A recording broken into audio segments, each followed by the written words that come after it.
In the recent debate between atheist philosopher Christopher Hitchens and intelligent design creationist William Dembski, Dembski opened his arguments with a string of logical fallacies beginning with this composite straw man. His atheism demands a materialistic form of evolution, and there's only one going theory of it, namely Darwinism. The alternative, which places us here as the result of design, is for him a non-starter. It's unthinkable. Of course, atheism doesn't demand anything. We have neither the need to believe nor the required defensive belief that religion does. Nor does atheism necessarily dismiss design. But scientists cannot honestly assert that which has never been indicated, and atheism only says that theists haven't justified the assertions that they make. Dembski also lied about what he called Darwinism and also about the definition of evolution.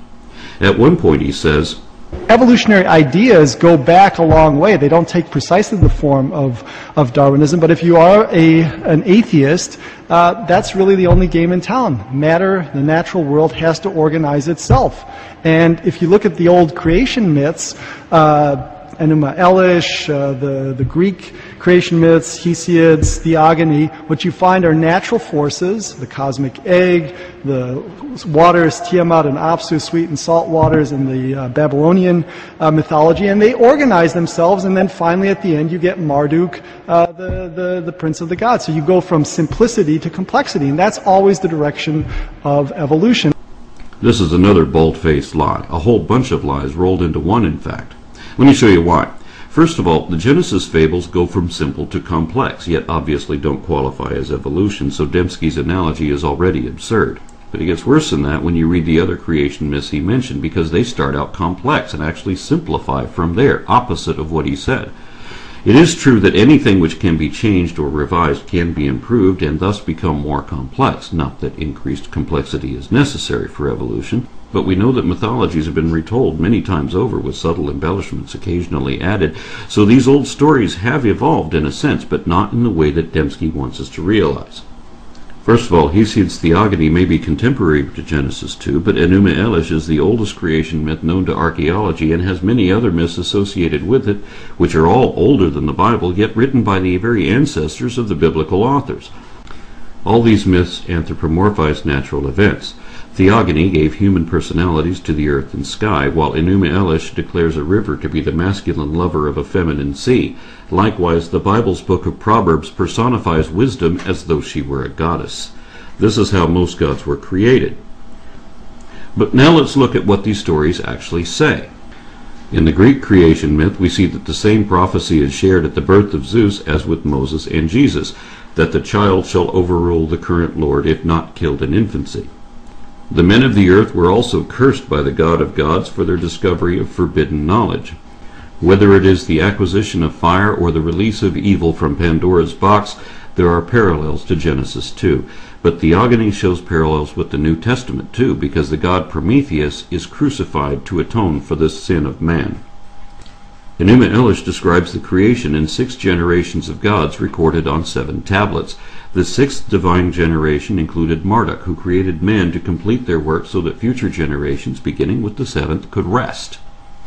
Even the method of creation is similar to Yahweh's creation of Eve in Genesis 2. The creation of the first men and women in Genesis 1 is paralleled by another pre-biblical myth, the Epic of Atrahasis, wherein clay figurines are washed in the blood of a god who was sacrificed that they might come to life.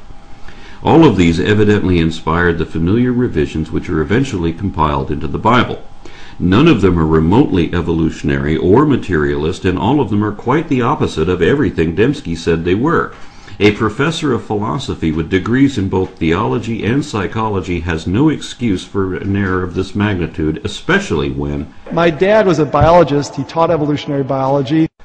When Hitchens took the floor again, he accurately observed that Western monotheism has always been initially hostile to significant revelations of science until these became so humiliatingly obvious that even those in the business of denying reality were forced to accept them. Hitchens also turned to the void already absent of any evidence to indicate God and filled that with negative evidence, further diminishing the likelihood. Things like universal chaos, rampant extinctions, various examples of scriptural and practical contradictions inherent in the common assumptions of Abrahamic theism. But in defense of evolution, Hitchens usually cited Christian evolutionists, preemptively disproving some of Dembski's predicted allegations, although Dembski still went on to make those accusations anyway. Most importantly, Hitchens argued for the value of objective analysis, which he described as evidence against interest. He also pointed out that we are primates and all that that implies, both for evolution and against Dembski's idea of the image of God. I would have fleshed out our taxonomy a good deal further, but of course Dembski exhibits no knowledge of that subject and is required by his faith to dismiss it, which he tried to do using one of the staples of creationist misrepresentation. I think there's a fair amount of common ancestry, but I'm certainly not an advocate of universal common ancestry. I just don't think the fossil record bears that out. I think the Cambrian explosion is a perfect example where you have just you have these forms which are just there, poof, and there are no precursors. The Cambrian is the first period of the Paleozoic era. It's a span of about 50 million years wherein the earliest forms of all the current phyla appeared and many more were already extinct by the end, and it ended hundreds of millions of years ago, before there were any mammals, reptiles, amphibians, or anything else of that sort. Not even sharks, insects, or recognizable plants existed yet, but Dembski expects us to believe that Bambi and Thumper and Curious George were suddenly poofed into a world of trees and flowers and chirping birds out of nothing all at once. He believes this only because his storybook says so, but that is not what paleontology shows, and he knows it. Very few Cambrian fauna still look like their modern descendants, and most of the rest died out since then, and some were so alien to our time as to defy classification. There were even some macroscopic animals who seem to have gone extinct before the Cambrian explosion. How is any of that either inconsistent with evolution or supportive of intelligent design? How is it that animals as complex as trilobites and brachiopods could spring forth so suddenly, completely formed without a trace of their ancestors in the underlying strata? Trilobites are the earliest members of a clade which today includes horseshoe crabs, scorpions, spiders, mites, and a handful of other horrors, none of which yet existed in the Cambrian, or they existed but were not yet fully formed. All these groups were derived during the Cambrian, along with Eurypterids and aglaspids, earlier xiphosaurs with a dozen or so eyes on their tails of all places, and many other crazy things which survived that age, and all of them are found in a chronological sequence implying stages of development from trilobites.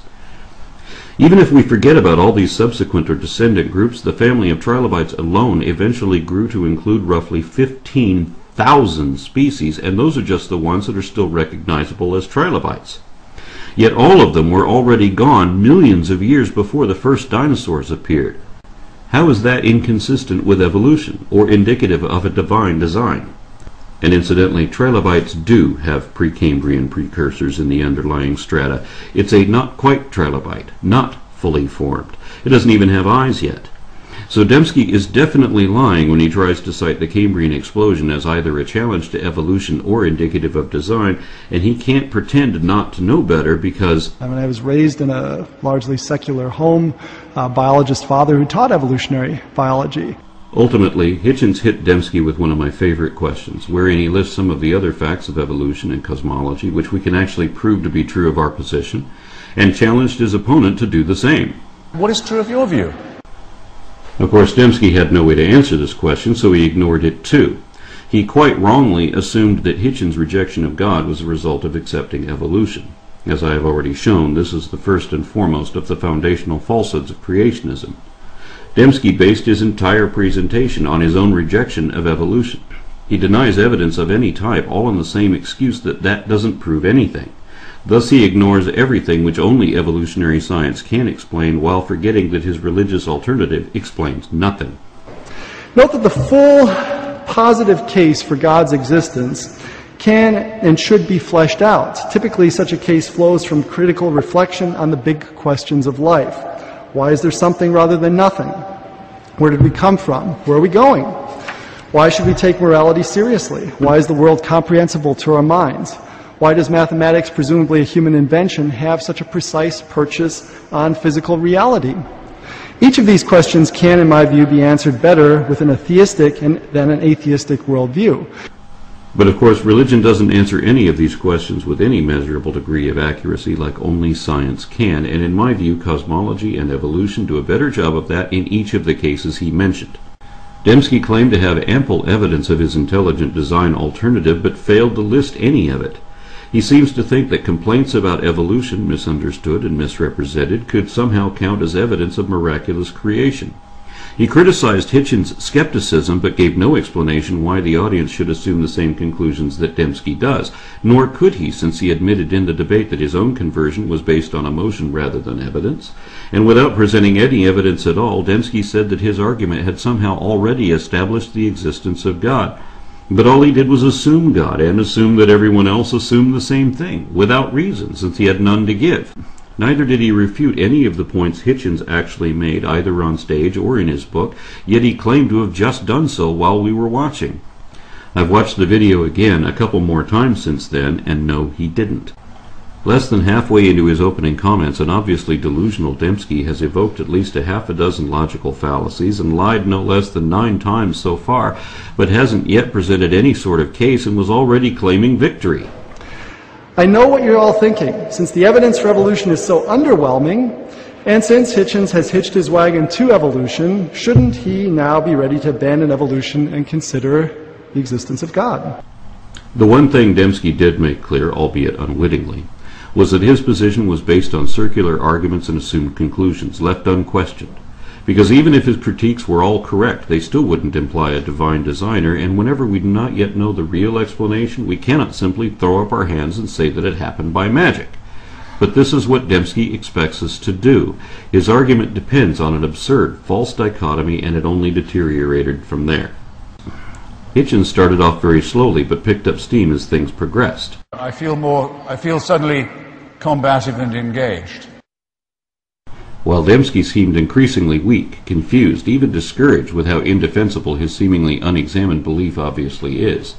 Soon he added equivocation to his list of logical fallacies already in play, and ultimately tried to project his own faults onto an opponent who will not share them. Hitchens exhibits a very selective concern for truth. What seems to matter most to him is not whether a claim is true, but whether it makes a good stick to beat religion.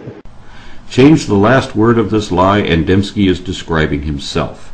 In short, Dembski's comments were entirely empty, yet the audience of this church sometimes applauded him anyway, especially when he praised his sickness as though it were the cure. Dembski apologized for the evils ordered or condoned by God throughout the Bible, but failed to realize the obvious implications of that. In the end, he even lamented the fact that the Bible was written the way it was, and admitted that he only accepted the whole of his dogma as a package deal. In summary, Dembski seemed to ignore every point that Hitchens had made, and made no points of his own which Hitchens did not adequately address. Dembski wasn't prepared to debate the man, but apparently only wanted to critique his book. I mean, what poisons everything?